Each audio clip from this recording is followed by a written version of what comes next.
Nos vacances inattendues. Nos vacances inattendues nous emmènent cette fois-ci du côté de Sablé-sur-Sarthe, plus précisément du côté de l'Entracte. Donc nous sommes en compagnie de Madame Alice Orange, bonjour. Bonjour. Alors vous êtes conseillère artistique du festival baroque qui va avoir lieu en juillet-août, si je ne me trompe pas, c'est ça ? Plutôt en août pour la partie baroque, en tout cas des décontractés, il s'agit du mois d'août. D'accord, parce qu'il faut, on rappelle là sur l'Entracte, il y a pas mal de choses entre juillet et août qui vont se passer, donc plusieurs interviews vont être faites pour regrouper à peu près tout ce qui va être fait, un gros programme qui est fait par l'Entracte en juillet-août. Donc alors est-ce que vous pouvez nous dire quelques mots de ce festival ? Alors, tout d'abord, de dire que, bien sûr, ce festival, en tout cas cette programmation qui est tirée du festival, de la forme initiale du festival, est bien sûr particulière en fonction du contexte actuel de la pandémie. C'est-à-dire que nous avons souhaité maintenir une programmation, mais choisir effectivement les propositions qui permettaient de proposer au public et aux artistes, en tout cas, pour les uns de se produire, pour les autres de venir assister au spectacle, dans des conditions effectivement qui respectent la sécurité et les consignes sanitaires en vigueur cet été. Donc c'est une programmation que vous avez dû revoir entièrement, ou alors vous avez adapté ce qui devait être fait ?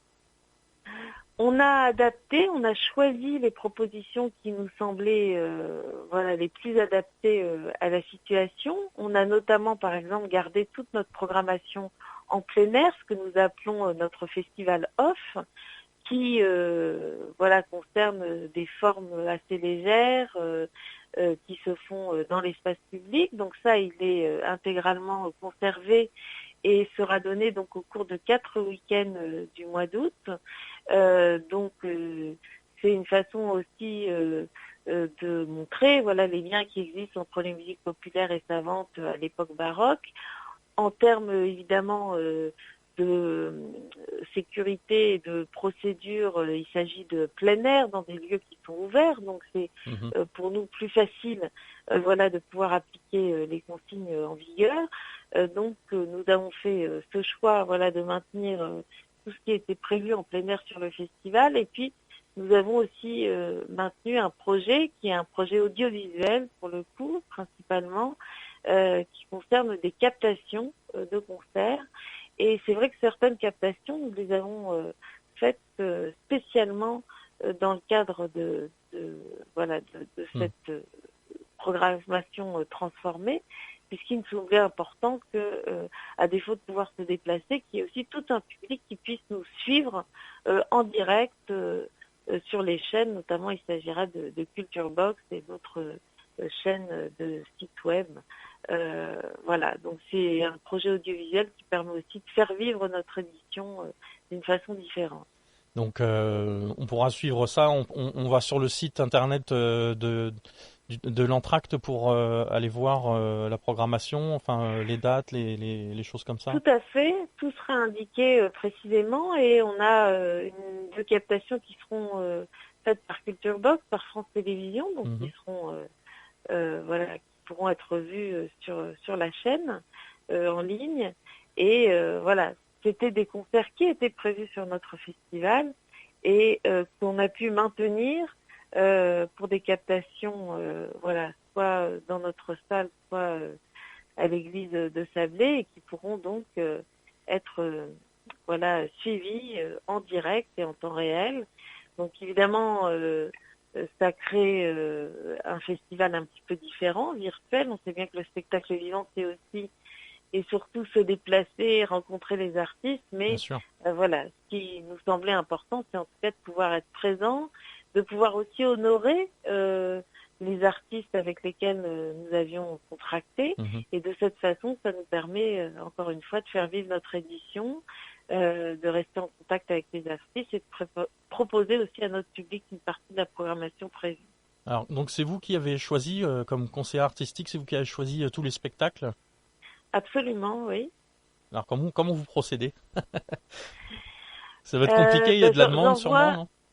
Oui, il y a beaucoup, bien sûr, de propositions. Alors, mon premier travail, ça consiste à faire des repérages, c'est-à-dire à aller voir des spectacles qui sont déjà montés, de rencontrer des artistes, aussi de faire des projets, puisqu'il y a certains spectacles qui sont des créations.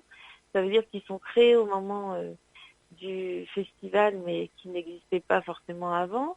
Donc tout ce travail se fait bien en amont, parfois deux années à l'avance pour certaines productions. Et après, les choses se construisent. Alors évidemment, je fais attention à l'équilibre entre les propositions. Nous avons des formes scéniques, nous avons des formes qui sont uniquement concertantes. Il y a bien sûr beaucoup de nationalités différentes, puisque l'époque baroque était voilà, très cosmopolite, un mouvement aussi où voilà, il y a beaucoup d'influences qui se croisent. Donc il y a évidemment tous les ans de la musique française, mais aussi italienne, allemande, etc. Et donc tout ça fait en sorte qu'on pense après à voilà un petit cheminement, un fil rouge éventuellement et une programmation qui se construit par rapport à ça. Mais c'est, pour répondre précisément à votre question, c'est aussi souvent par rapport à l'offre qui existe. C'est-à-dire qu'on va voir ce qui existe, ce qui est fait, et on choisit aussi en fonction de ça. On ne fait pas que demander des choses pour qu'elles existent. Bien sûr, on travaille aussi avec les artistes, avec leur actualité, etc. Alors, vous pouvez nous rappeler à peu près les dates pour ce festival baroque c'est au mois d'août, c'est ça? Ça commence Oui, les dates s'étendent sur tout le mois d'août, puisque notre idée a été justement de pouvoir adapter cette programmation peut-être à différentes modalités de fréquentation qui n'étaient pas celles du festival, entre guillemets, dans sa forme initiale, où les gens viennent passer un temps donné à Sablé. On s'est dit que là, le public peut-être pourrait se déployer voilà, sur l'ensemble du mois. Donc il y a un rendez-vous hebdomadaire, en fait, le samedi pour les concerts du Off qui seront en plein air. Dans la cour Gambetta à Sablé-sur-Sarthe. On a aussi choisi un lieu qui nous semblait adapté et qui pouvait être un rendez-vous aussi pour les Saboliens et puis les gens bien sûr de l'extérieur. Donc il va y avoir une proposition par semaine pendant tout le mois d'août.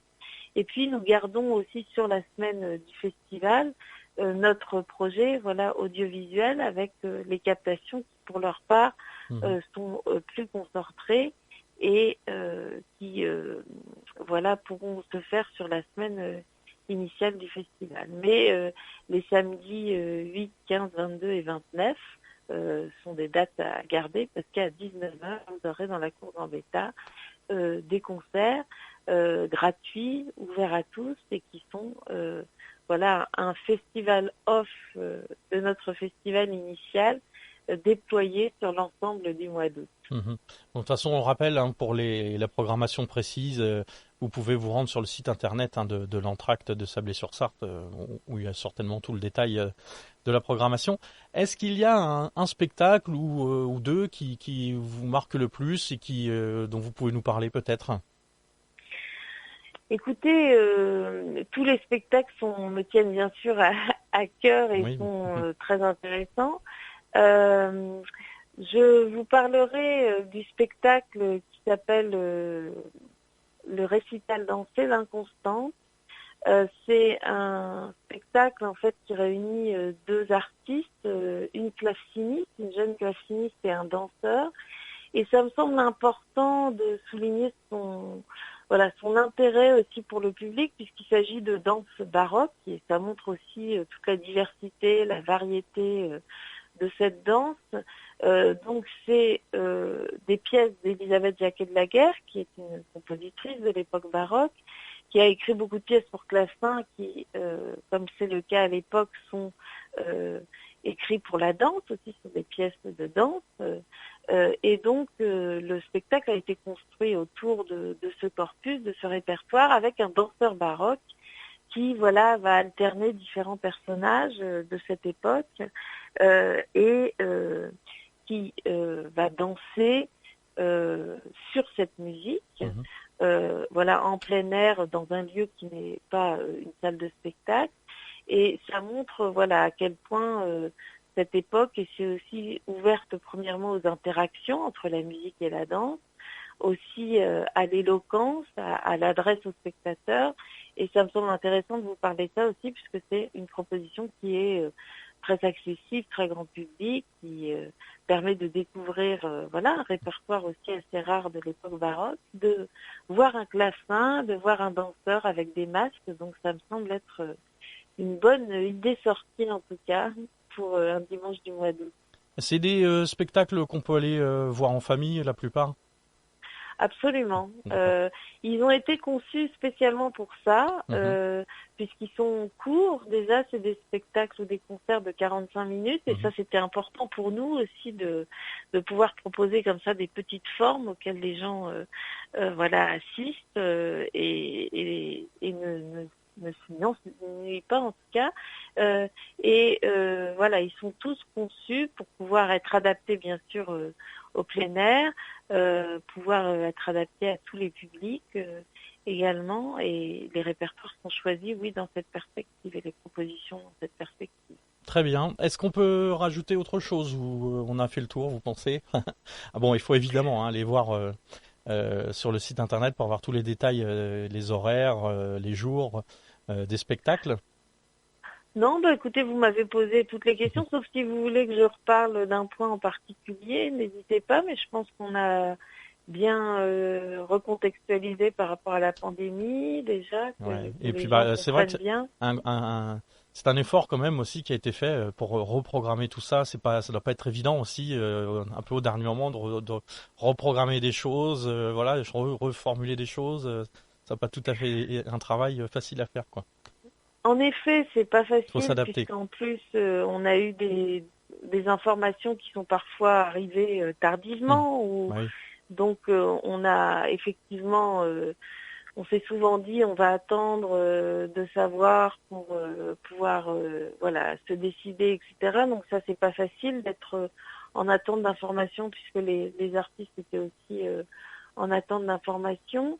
Mais voilà, c'est la situation qui l'impose, et c'est normal, bien sûr, voilà, d'être très vigilant, en tout cas sur les consignes à appliquer. Et c'est vrai que quand on a su exactement, voilà, ce que nous pouvions faire dans ce cadre-là, avec dans le cadre de l'accueil des artistes, du public, on a là repensé les choses et essayé assez rapidement, effectivement, de remettre en place une programmation et de communiquer sur cette programmation, puisque la communication aussi prend du temps. C'est pour ça qu'on ne peut pas tout faire au dernier moment. Donc c'était important pour nous déjà, pour nous positionner, et puis pouvoir en parler aussi à la presse, etc. C'était important pour les artistes de savoir ce qui allait en être, et puis pour le public, bien sûr, que l'on doit informer, auprès duquel on doit communiquer. On ne peut pas faire ça toujours au dernier moment. Voilà, ok. Et puis comme ça, on peut en profiter pour aller faire un petit tour du côté de Sablé-sur-Sarthe. Voilà, on y reste une journée, quelques jours, et puis en même temps, on en profite. On fait plein de choses en même temps. Merci beaucoup, Madame Alice Orange, d'avoir répondu à nos questions. Donc, je le rappelle, vous êtes conseillère artistique pour le Festival baroque de l'Entracte de Sablé-sur-Sarthe. Bien, merci. Puis je vous souhaite un bon festival au mois d'août. Merci beaucoup. Tout le plaisir fut pour moi. Et à bientôt. Bonne journée. Merci à vous. Au revoir.